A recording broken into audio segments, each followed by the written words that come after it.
At least 2 dead in Pakistan after heavy flooding hits parts of the Islamabad region.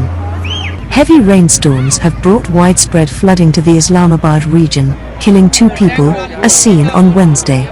Intense rain hit the Lai Nullah, in between the Islamabad and Rawalpindi regions, in a very short time, flooding homes, roads and damaging dozens of vehicles.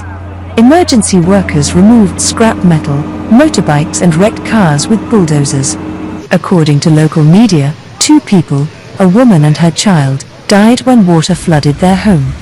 Meanwhile, concerns are growing that the heavy rains in Islamabad could cause more of Pakistan's watercourses to flood.